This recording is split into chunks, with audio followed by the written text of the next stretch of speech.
Eu quero fazer uma reflexão rápida com vocês. E na verdade me parece que vou dizer tudo aquilo que aqueles que passaram aqui já disseram.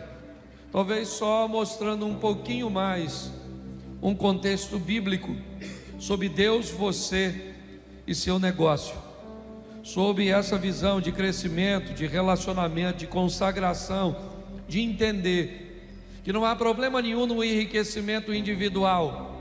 Deus sempre deixou isso muito claro, mas também sempre houve uma claridade muito grande, que o propósito sempre foi o coletivo.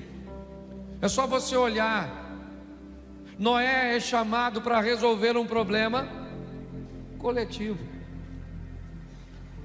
Sempre que um problema aparece, alguém precisa se levantar para solucioná-lo, para atender a demanda. É assim que a vida funciona. Há um problema, Deus precisa de um povo, então Abraão dá para resolver. Há um problema, o Egito tem uma crise, então alguém precisa resolver. Há um problema, meu povo precisa ser liberto, então alguém precisa ir ao Egito, libertar um povo.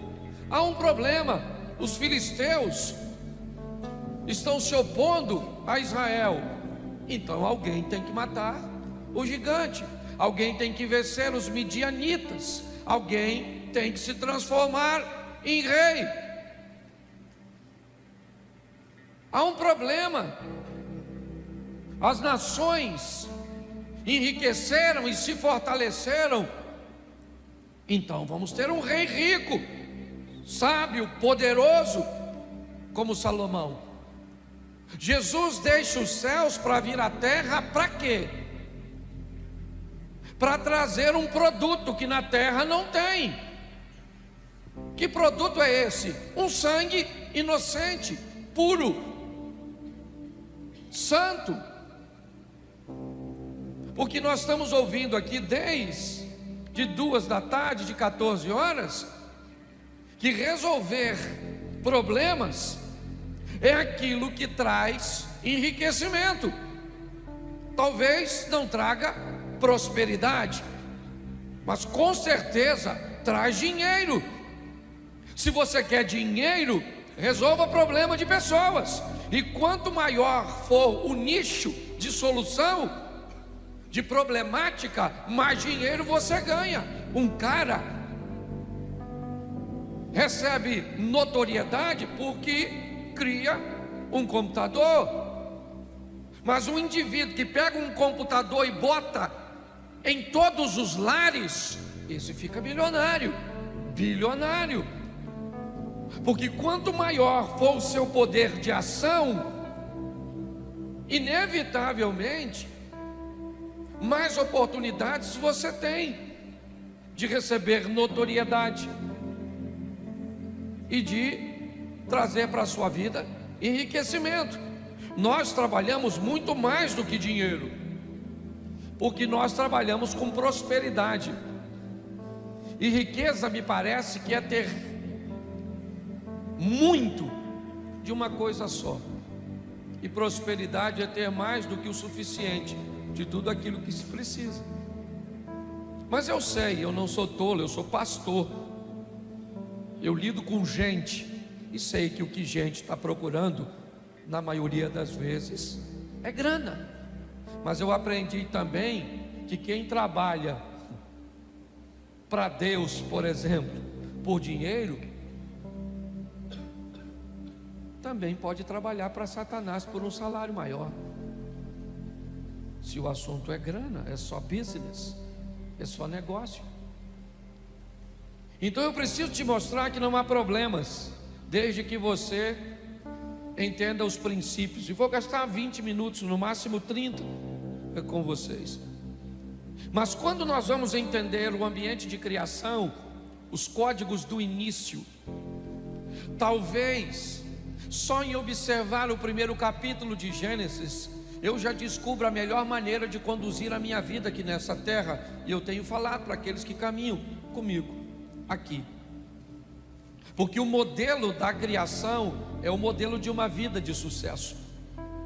É só você replicar em qualquer área da sua vida e você vai ver que as adversidades, elas vão surgir, porque enquanto tivermos no mundo, teremos aflições. Por mais corretamente que você viva, as adversidades farão parte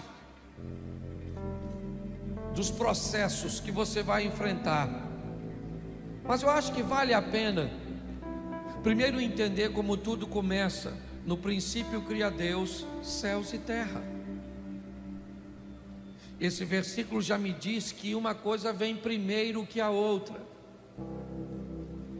O céu vem primeiro, a vontade de Deus vem primeiro. O que tem no céu? A vontade de Deus. Seja feita a sua vontade, assim ou aqui na terra, como ela é feita no céu. Você já ouviu: juntai tesouro onde? No céu, onde ladrão, traça e ferrugem não pode roubar.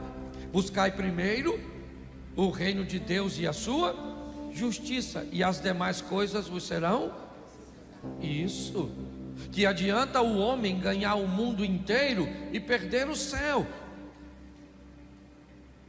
Então é muito importante nós entendermos: pastor, mas isso é muito abstrato. Porque o céu não se ensina, o céu se revela. Ninguém consegue ensinar o reino para ninguém, porque você não consegue ensinar o reino. Você consegue ensinar o texto bíblico, mas o reino se revela. É importante entendermos isso. Se você vai olhar, vamos tratar da seguinte forma, num linguajar mais prático: o que Deus vai abrir? Um negócio que vai surgir da onde? Do nada. A terra era sem forma e vazia, e Ele começa a estabelecer também um princípio de vida. Qual? A fé. Ao chamar à existência as coisas que não existem como se elas já existissem, o que Deus está estabelecendo é a fé. É isso. O que a Bíblia está dizendo é que se eu quero ter uma vida vencedora, próspera nessa terra, primeiro eu entendo que o reino de Deus é prioridade. Os céus vêm primeiro. Há um tempo atrás, alguém queria dar o dízimo na igreja aqui, sendo membro de outra igreja, e eu disse para essa pessoa que não podia dar. E ele me disse que eu não sabia o valor do dízimo dele, porque se eu soubesse, eu receberia. E eu disse para ele que não interessava o valor do dízimo dele, ele não era grande o suficiente para comprar meu princípio, por maior que fosse o valor. Nós precisamos entender que os princípios não podem ser quebrados, que os céus vêm primeiro, que a fé é base de vida. É assim que funciona. E que a primeira coisa que Deus vai criar é luz, é conhecimento, é informação. Antes de fazer qualquer coisa, Deus diz: haja luz. Uma palavra muito associada com conhecimento, e as trevas têm associação com ignorância. O que você sabe sobre o que você faz? O que você sabe sobre o que você vende? O que você sabe sobre o que você representa? Vá tentar evangelizar alguém sem conhecer o evangelho, e muitas vezes alguém desmonta todo o seu argumento com uma pergunta que você não consegue responder. Quanto mais conhecimento, quanto mais informação você obtiver daquilo que você quer fazer, maior a possibilidade de êxito. Hoje eu vejo pessoas tentando construir coisas no ambiente de escuridão. Você quer o quê? Quer vender o quê? O que você sabe sobre esse produto que você quer. Provavelmente você só quer vender porque descobriu que alguém vendeu e ficou rico. E se alguém está ganhando dinheiro, é isso que você faz, você replica. E muitas vezes, mesmo replicando algo que deu sucesso na vida de outro, você fracassa. E isso provavelmente vai te machucar mais ainda. Quer casar? Leve luz. Quer arrumar amizade? Leve luz. Quer estudar? Ilumine. Traga luz para saber se aquilo que você está planejando fazer vai trazer para você o resultado que você espera. Porque eu vejo gente que está com 50 anos estudando ainda para uma hora arrumar emprego. O que você faz? Não, estou me especializando. Pô, deve ser para ir para o céu, para trabalhar lá, ou para o inferno. Porque está... Você conhece alguém assim? Não precisa levantar a mão. Tá certo? Mas é importante nós entendermos isso. E aí eu peguei 3 exemplos rapidinhos aqui. Dá para botar o texto para mim, Henrique? Dá? Então coloca aí. 2 Crônicas, capítulo 29, verso de número 8. Vamos lá rapidinho. 2 Crônicas 29, 8. Por isso a ira do Senhor caiu sobre Judá e sobre Jerusalém, e ele fez deles objeto de espantos, horror e zombaria, conforme vocês podem ver com os seus próprios. Preste atenção, estou falando de Ezequias. 25 anos de idade tem esse garoto, esse jovem, quando assume a bomba, o reino falido deixado pelo seu pai. Pensa num cara, Zé Mané, Zé Ruela, é o pai de Ezequias. O nome dele é Acais. O cara foi tão ruim, Eliezer, que até na hora de enterrar ele, não botaram no mesmo túmulo dos outros que estava morto. Parece que o defunto ia reclamar: não põe aqui. Pegaram ele e falaram: isso é ruim demais, bota num sozinho aí para não ter reclamação. Quem sabe ele não ressuscita na ressurreição do Cristo. E aí o reino caiu na mão de um garoto de 25 anos de idade. Porque problema não tem idade para aparecer, meu filho. A hora que ele chegou, problema só cria 2 tipos de pessoa: a vítima ou os fortes. É assim que funciona. E se está ferido e acha que sua saliva tem substância terapêutica, lamba suas feridas. Se não, meu irmão, erga a cabeça e vamos embora, vida que segue. O que nós temos aqui? Nós temos um problema. O que nós temos aqui é um problema. Por quê? Porque Jerusalém está sendo atacada o tempo inteiro, e agora por assírios ou por sírios, arameus, agora me falha a memória, mas ele está enfrentando a adversidade. Esse é um problema, e esse problema precisa ser resolvido. Isso precisa ser sanado, e alguém vai ter que se levantar para resolver. Mas como é que eu resolvo um problema? Pastor, eu não sei como resolver. Capítulo 29 ainda, põe para mim, verso 5, volta aí. E disse: escutem-me, levitas, consagrem-se agora, e consagrem o templo do Senhor, o Deus dos seus antepassados, e tire tudo que é impuro do santuário. Verso seguinte: nossos pais foram infiéis, fizeram o que o Senhor nosso Deus reprova e o abandonaram, desviaram o rosto do local da habitação do Senhor e deram-lhe as costas. Verso 7: também fecharam as portas do pórtico, apagaram as lâmpadas, não queimaram incenso, nem apresentaram holocausto no Deus, ou no santuário para o Deus de Israel. Preste atenção. Enquanto no verso 8 nós temos o problema, do verso 5 ao 7 nós temos o causador do problema. Preste atenção. Ezequias tem um problema, mas para resolver ele precisa saber o motivo pelo qual aquele problema aconteceu. Tem pessoas que quando se deparam com um problema, tem muitas vezes a ânsia de resolvê-lo de uma forma tão imediata que esquece de uma coisa crucial: descobrir o que causou.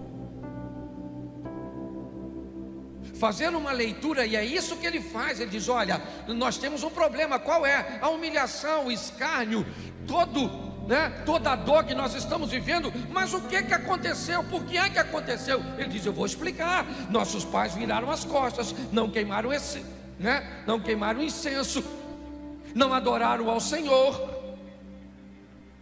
Ele descobre então o motivo. Hoje você tem um problema na sua empresa, beleza, está tudo certo. Qual é o problema? Falta de grana. Qual é o problema? Eu não vendo. Qual é o problema? Eu não consigo pessoas qualificadas. Tá bom. Se você tem um problema, você precisa descobrir o que você precisa fazer. Bom, se quando você vai arrumar um funcionário qualificado você quer pagar banana, não se espante se você só tiver macaco trabalhando para você. Pessoas qualificadas, elas precisam de uma remuneração diferenciada. Então talvez o seu fracasso tenha a ver muitas vezes com a sua postura empresarial. Você precisa descobrir o motivo. Vai lá e olha, e saiba de uma coisa: se ele estiver em você, a visibilidade vai ser muito difícil, porque defeito em nós é como caroço de feijão no dente.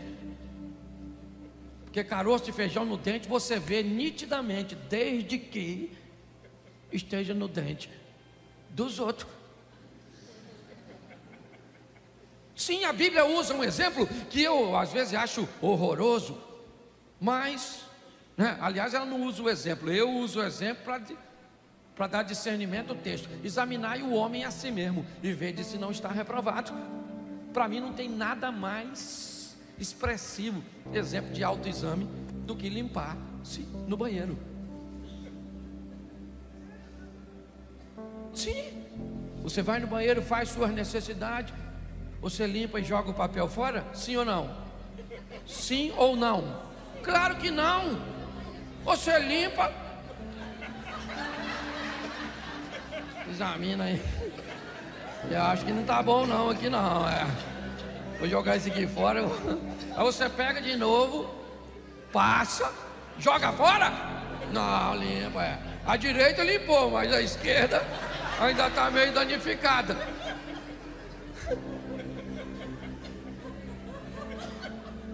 Mas é verdade ou não? Pode ser feio, mas que é esclarecedor, é. O que Ezequias faz? Ele olha e diz: gente, olha só, nós estamos nessa situação por causa disso, porque não tem planejamento, porque não tem verdade, por causa de tudo aquilo que você já ouviu. Mas normalmente, dependendo da religiosidade que nós temos, o culpado não somos nós. Quem é? O diabo, o satangos. Pastor, o inimigo está furioso com a minha empresa. Nossa, sua empresa deve ser extraordinária. O diabo se levantar só contra você. Você deve ser, Então, você pare e gaste um tempo, invista um tempo. Chame alguém de fora às vezes, alguém que pode te dizer. E por favor, se alguém te disser uma verdade dura, aceite, porque tem gente que paga caro para alguém ir lá e dizer onde o problema está, e depois que a pessoa vai embora não resolve. Então o cara falou: nós estamos lascados, rapaziada.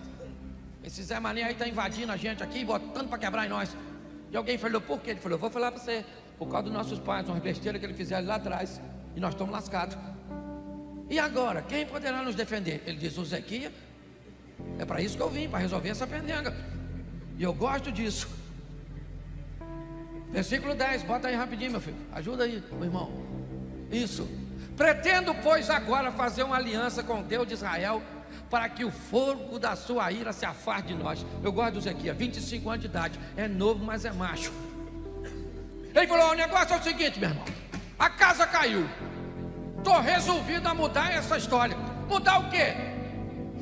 Acender as lâmpadas que papai apagou, abrir as portas que papai fechou, contratar os sacerdotes que papai demitiu. Se nós mudarmos a nossa postura, inevitavelmente o resultado vai mudar, gente. Nós estamos ouvindo isso o tempo inteiro, tempo inteiro, tempo inteiro. Deus falando através dos preletores. O cara olhou e ele fez tudo certinho, tudo. Pensa num cara maneiro, o Zequias. Restituiu o culto, celebrou a Páscoa, retirou a oferta. O cara fez tudo certo. E quando você faz tudo certo, qual é a canção que você gostaria de cantar? Vai dar tudo certo. Que a gente pensa que é assim: fiz tudo certo, vai dar tudo certo. O discípulo, Jesus falou para o discípulo: ó, entra no barco e vai para o outro lado. Eles falaram: claro, vamos entrar no barco e vamos para o outro lado, para onde Jesus mandou. O vento era o quê? Era o quê? Era o quê? Contrário? Mas quem mandou eles irem? Então o vento tinha que estar soprando com onde? Mas não estava. Porque às vezes você pensa que obedecer te dá o direito de que tudo vai dar certo. Esse cara fez tudo certinho. Mas dá uma olhadinha nesse texto aqui, capítulo 32, verso de número 20. 2 Crônicas 32, 20.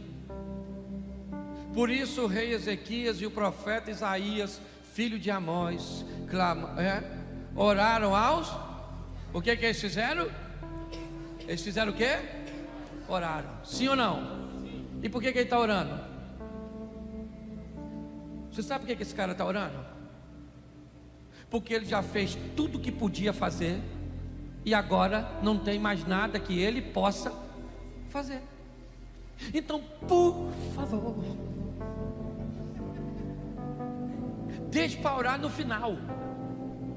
Pastor, mas eu não tenho que orar no começo? Hoje não. Primeiro você trabalha, você estuda, você ilumina, você faz tudo, você faz tudo que você puder. Aí não deu certo: pastor, eu fiz tudo certinho. Ele falou: então, meu filho, vai lá e dobra seu joelho e fala com Deus.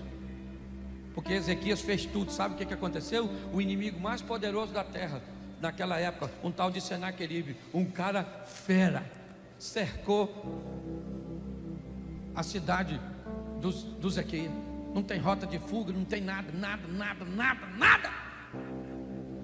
O Ezequias chamou Isaías e falou: Isaías, meu filho, tá vendo isso aí, ó? A gente faz as coisas tudo certinho, ó. É isso aí que Deus faz com a gente, essa injustiça, sabe? Por isso que às vezes eu penso que ser bom é que é ruim. Porque tem gente no meio da diversidade já fica com o coração. Ezequias falou: Isaías, meu filho, olha você naquele meio, ó. Tá pensando que é papai que está aqui. Sou Acaz não, rapaz, sou Ezequias. Vamos falar com Deus. E falou com Deus.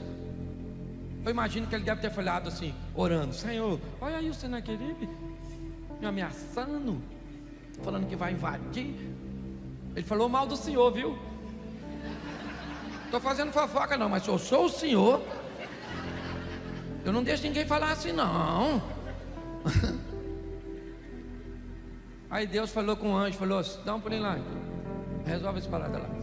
Porque tem coisa, meu filho, que por mais expertise que você tenha, você não resolve.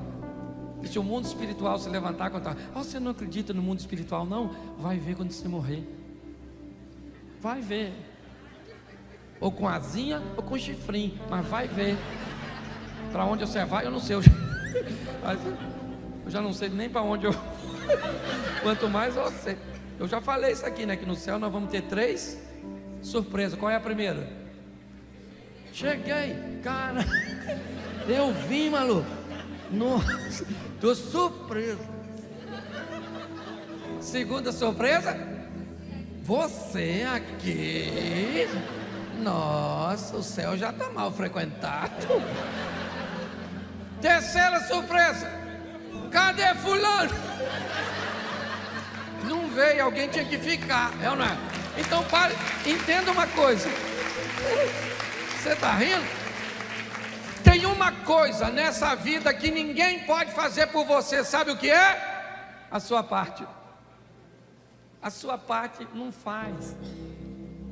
O tal do Moisés, lembra do Moisés? Moisés, lembra dele? Moisés, aquele lá, o gaguinho. Lembra dele? O dia que Deus foi dar uma dura nele, que ele tinha mexido na água. Tá? Falou, qual é, Moisés? Não mandei você. Foi lá com ele. E Deus falou, que é uma obra, rapaz? Vai ser homem. Que feliz. Olha só. O Moisés está lá. O faraó está vindo. O Moisés falou, vou orar, gente, vou orar para Deus dar um livramento. E orou. Deus falou, Moisés, o faraó está vindo. Não é hora de... O que você tem na mão? Um cajado. Então, meu filho, acorda, Moisés. Bota o cajado e abre esse mar. Porque o milagre vai acontecer com aquilo que você tem na mão. Não interessa se é pouco ou é muito. O que interessa é o Deus que está por detrás de você. Pare de orar para a dificuldade. É assim que funciona. Eu gosto desse camarada, por quê? Porque ele ora e Deus manda um anjo só, nem manda 2, que é para não ter problema de fogo amigo. O anjo chegou lá e resolveu o problema. Então aprenda uma coisa, você vai lidar com o negócio? Vai. Faça tudo o que você puder, dentro dos princípios. E quando não funcionar, aí você vai lá e faz o que a Bíblia manda você fazer. Fala com o chefe dos crentes. Vai lá direto na diretoria. Fala, Senhor, não pede ninguém para ir não, vai você direto. Fala, Senhor, eu vim aqui falar com o Senhor, não quero saber de ninguém. É eu e o Senhor. Faz igual aquela mulher quando foi lá falar com Eliseu. Segunda coisa que eu quero te falar aqui, rapidinho. Eu acho isso o maior barato. Eclesiastes 9:10. Bota aí. Já foi usado aqui, mas eu quero mostrar de novo aqui, ó. Tudo o que suas mãos tiverem que fazer, que o façam com toda a sua, pois na sepultura para onde você vai. Parece uma ameaça.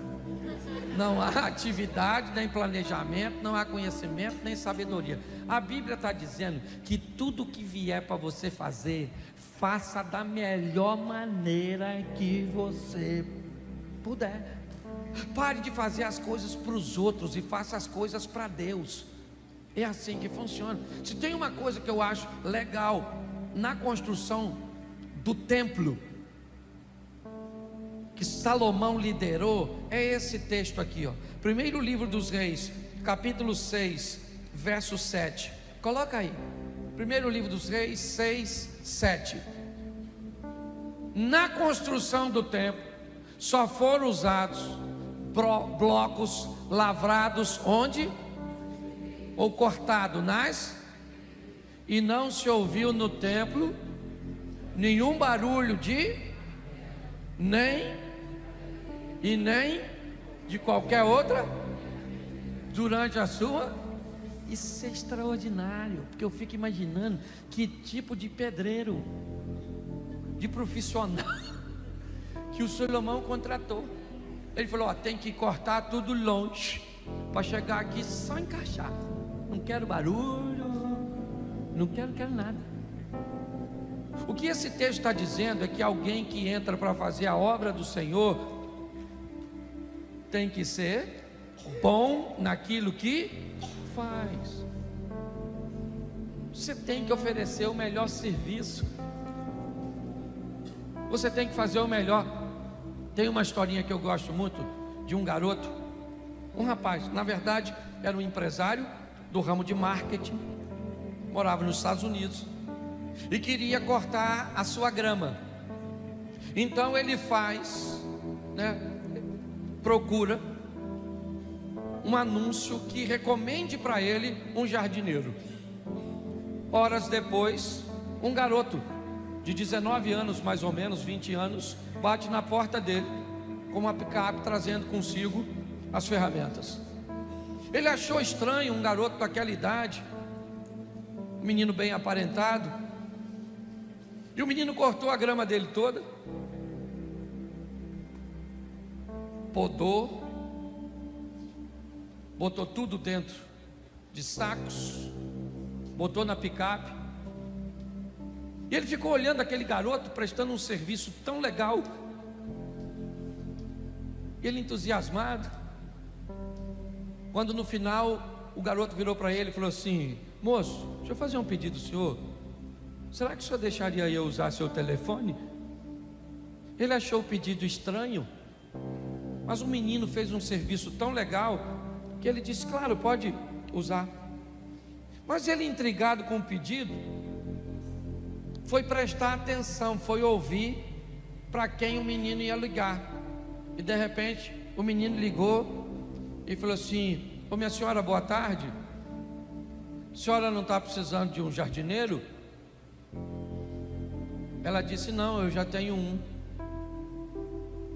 Ele disse: mas eu corto a grama e levo todo o lixo. Ela disse: mas o meu jardineiro também faz isso. Ele disse: mas eu ainda podo. Ela disse: o meu jardineiro também faz poda. E ele disse: mas eu lubrifico e deixo as ferramentas tudo arrumadinho. Ela disse: o meu jardineiro também faz isso. Ele disse: olha, mas o meu preço é muito bom. Ela disse: mas eu estou muito satisfeito com o preço do meu jardineiro.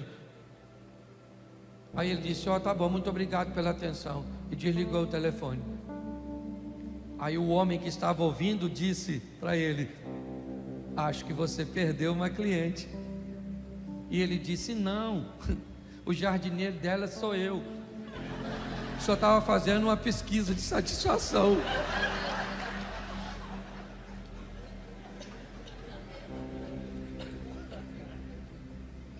Você sabia que quando você presta um serviço ruim ou você dá um exemplo negativo, isso se replica 3, 4 vezes ou até mais do que quando você faz um serviço bom? Talvez você não está prosperando porque é ruim mesmo. Não tem nada a ver com Satanás não, é você mesmo. Você não tem nem chifre e é ruim. Tá rindo? Cuidado, tá rindo de tu. Deixa eu usar aqui o último, e até eu já estou cansado. Eu não dormi, eu estava em Belém ontem, falei em Belém, saí de lá 3h30 da manhã. Eu não sei que hora é, não sei se eu como, se eu não como, se eu tomo banho, não sei mais nada, nem sei quem eu sou. Mas deixa eu te mostrar o último texto aqui, Gênesis 41:15. Presta atenção nesse cara, porque ele é extraordinário. Também é um solucionador de problema. Você já ouviu falar dele aqui? José do Egito. Então, ou melhor, o faraó disse a José: tive um sonho que ninguém consegue, mas ouvi falar que você, ao ouvir um sonho, é capaz de interpretar. Esse cara vai virar um governador? Por quê? Por que ele vai virar um governador? Porque ele é capaz de solucionar um problema que ninguém soluciona, meu filho. Você quer fazer o que todo mundo está fazendo? Vai acontecer com você? Nada. Você tem que falar assim: o que eu tenho que solucionar? Algo que ninguém soluciona. Um cara estava estudando, lendo, e começou a ficar cansado. E aí, para desestressar, para dar um alívio, em seu momento de estudos, ele abriu a porta e foi caminhar no jardim. Quando de repente ele volta para dentro de casa, ele olha para suas pernas, está cheio de carrapicho. Ele começa a tirar os carrapichos, essa praga, colou tudo aqui. Aí ele pensou, como é que esse carrapicho colou aqui no meio? Ele não tem cola. Aí ele botou numa lupa, levou para um microscópio e criou o velcro. Aí todas as vezes que você faz assim, ó, num velcro, ele ganha dinheiro. Porque ele pensou em algo que você não pensou. Presta atenção, esse cara vai resolver um problema que ninguém pode resolver. Pelo menos foi o que o faraó disse para ele. Olha só, tive um sonho que ninguém, mas eu ouvi falar que você, ao ouvir um sonho, você é capaz de... Verso 45, o verso 25 ainda do capítulo 41. Põe no verso 25. Presta atenção nesse camarada. É só ir do 15 por 25.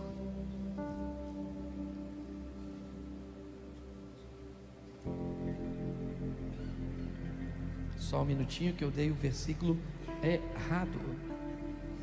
Isso. É o verso 16, perdão. Primeiro. Olha o que José falou. Respondeu-lhe José: isso não depende de... Ou seja, interpretar não depende de... Mas Deus dará ao faraó uma resposta. Preste atenção no que esse cara está respondendo. Ele está conversando com quem? Com o faraó, que se acha um Deus. Aí o faraó fala para ele assim: eu ouvi falar que você é capaz de solucionar um problema que ninguém soluciona. O que é que ele fala? O faraó: soluciono mesmo. Entendeu? Comigo é assim mesmo. Apareceu o problema, eu soluciono. Não, ele falou: ó, deixa eu falar uma coisa para você, faraó.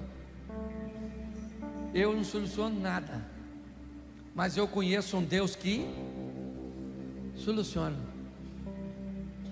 Bom, das duas, uma. O que José está dizendo para o faraó, que não é bobo, pode parecer duas coisas: ou ele é um Deus encarnado num homem, ou ele então é alguém que é um homem, mas anda muito perto. E para o faraó qualquer uma das duas coisas serve. O que o Zé está vendendo é o peixe dele. E pensa num cara malandro. É esse tal de Zé. Quando ele fala para o faraó, ele fala: ó, eu não faço nada, mas eu conheço um Deus. Me trouxe para cá por uns caminhos esquisitos. Entrei numa cisterna, fui para a casa de um camarada, que a mulher dele quis pegar eu. Quase que eu peguei a maluca, uma gostosona lá, mas eu fugi. E aí fui preso. Interpretei um sonho dos malucos lá, um morreu, um veio para cá, esqueceu de mim. Estou cansado dessa vida. É muita desgraça para um Zé só. Não, o cara está lá. E agora ele está dizendo para o faraó: não sou eu, mas tem um Deus que vai dar para o senhor uma resposta favorável. Gente, ele está falando com o faraó. Se ele fala algo de ruim, o que o faraó podia mandar? Só por causa da coisa ruim. Eu lembro da história de um rei que teve um sonho que os dentes dele caíam tudo. E ele pegava o único dentinho que ficou e ficava escovando. O dente dele não caiu. No sonho, ele chamou os sábios dele de tudo e falou: gente, estou com um sonho que me perturbou. Sonhei que meus dentes caíam tudo, ficava um dente só. E eu cuidava do dente, o dente caiu. Eu preciso de uma interpretação. Aí chamaram um sábio. Aí o rei falou: ó, sonhei que meus dentes caíam tudo, ficava só, eu escovava e ele caía. O sábio falou: nossa, que coisa ruim. Deixa eu falar uma coisa para o senhor. Os dentes do senhor que está caindo eram os parentes do senhor que ia morrer. E o último dente era do senhor. O rei falou: prende esse miserável, prende essa peste. Está falando coisa mal a meu respeito, rapaz, que eu vou morrer, coisa nenhuma. Prenderam ele. Ele falou: vê se arruma outro sábio aí. Foram lá na casa de um sábio longe, falou: olha, o rei está mandando chamar você. Eu vou logo falando, cuidado com o que você vai falar, porque o outro já foi preso. Aí ele falou: vamos embora. Contaram para ele o que foi. Aí o outro sábio chegou e falou: ó, sonhei que meus dentes caía tudo, ficava um dente só. Eu escovava o dente caía também. O que significa? O sábio falou: isso é um negócio extraordinário. Rapaz, louvado seja Deus. Vida longa ao rei. Ei, mas o que significa? Isso é longevidade. O que esse sonho está dizendo? Que o senhor vai viver muito mais que todos os seus familiares. Ele falou: é isso aí. Dá presente para ele. Falou coisa boa a meu respeito. Ganhou os presentes. Na saída um cara falou assim: maluco, você falou a mesma coisa que o outro. O outro falou que os parentes morrem primeiro e ele morre por último. Você falou que ele vive mais que os outros. Ele falou: pois é, eu falei a mesma coisa. Por isso que tem gente vendendo coisa que você não consegue vender, porque faz diferente. Deus está te machucando, né? Podia ter ficado na palestra anterior. Nossa, você virou uma tortura. Essa hora você cansado e as coisas ficando cada vez mais contra você. Eu gosto disso, porque isso é algo que só vai crescendo. Bota o verso 25 do 41. Olha o que José diz agora para o faraó. O faraó teve um único sonho, aquele sonho da vaca magra, da vaca gordinha, lembra? Da vaquinha magrinha que comia gordinha, de uma espiga, que não sei como é que alguém sonha com espiga que come outra. Isso parece os vegetais, um desenho animado, sei lá, Alice. Também não sou obrigado a saber tudo. Ele disse: o José falou para o faraó, o senhor teve um sonho, disse-lhe José. E o que aconteceu nesse sonho? Deus revelou o que está para... Cara, esse José é fera. Olha o que ele fala para o faraó. Aí faraó, Deus está conversando com o senhor. No versículo anterior ele disse que Deus conversava com ele. Eu não interpreto o sonho, mas eu conheço um Deus que se colocou lá Agora ele diz para o faraó: aí faraó, Deus está falando com o senhor algo que vai acontecer. José sobe, mas leva o faraó com ele, porque quem segura os outros embaixo também tem que ficar embaixo quando você quer impedir alguém de crescer. Tenta segurar alguém para que ele não cresça, e você vai ver o que acontece contigo. Você não tem oportunidade de crescer, você está gastando tanto tempo, sabe, para lutar contra o sucesso dos outros, que o seu também não acontece. Eu gosto desse cara, porque ele agora fala para o faraó: Deus está falando com o senhor sobre o futuro. Faraó, eu imagino o faraó: é isso aí mesmo, Deus conversando com o outro. Pô, esse Zé é maneiro, hein? Fala as coisas que a gente gosta, parece estelionatário. Ficou ruim agora, né? Põe o verso 32. Eu gosto desse diálogo, porque ele é muito maneiro. Olha o que José fala. Aí quem trabalha com venda: o sonho veio ao faraó 2 vezes, porque já foi decidido por Deus que se apressa em realizar. Escassez. Faraó, não dá para pensar muito.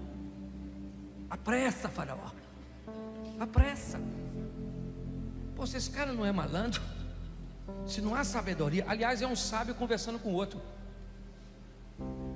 que nunca discuta com um tolo, porque senão ele te leva para o campo de batalha dele e te lasca. Não adianta discutir com. Se um tolo falar que tomate é maçã, deixa ele fazer salada. Quando nós olhamos aqui, o que o faraó quer? Alguém que interprete o sonho, sim ou não? Só isso. Mas olha o que José diz no verso 33, depois de dizer que havia pressa. Procure agora, ó faraó. Procure o quê? Procure o quê, faraó? Um homem. Sou eu. É isso que ele está falando. Procure um homem criterioso. E sabe, um homem aí no seu reino, qualquer um, sabe, que conversa com Deus, que resolve aquilo que ninguém resolve. O cara está vendendo o peixe dele, cara. E muito melhor que isso, levando ou levantando a moral de quem vai comprar, do cliente. Ele diz: um homem criterioso e sábio, e ponha-o onde? No comando da terra do versículo 38. Presta atenção, era o 33. Bota o 34 para eles ver, porque eles não vão ler depois mesmo. Pelo menos lê aqui. O faraó também deve estabelecer supervisores para recolher o quinto da colheita do Egito durante 7 anos de fartura. O cara, para mim, ele não deu essa resposta na hora. Ele falou: faraó,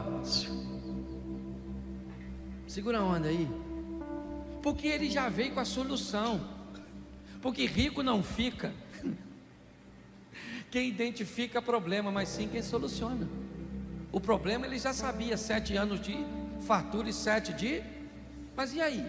Ele diz: não, você precisa mudar seu sistema de plantio, mudar seu sistema de colheita, mudar seu sistema de armazenamento, mudar seu sistema de comércio, mude tudo, economize a quinta parte, porque isso dará a você condições de sobreviver o período de verso 38 agora.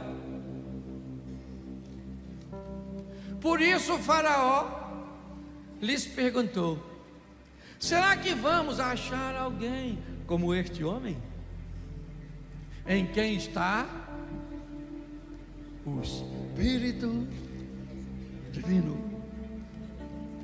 Você sabe por que o faraó disse que tinha nele o Espírito Divino? Porque ele já tinha dito para o faraó que tinha o Espírito Divino conversando com ele. Porque senão o faraó não ia dar mole. Falou: olha o Zé aí, ó. Você vai virar governador. Dá prisão para o governo. Que isso não aconteça no Rio de Janeiro. Nossa, tinha nada que falar isso. Caraca, mano.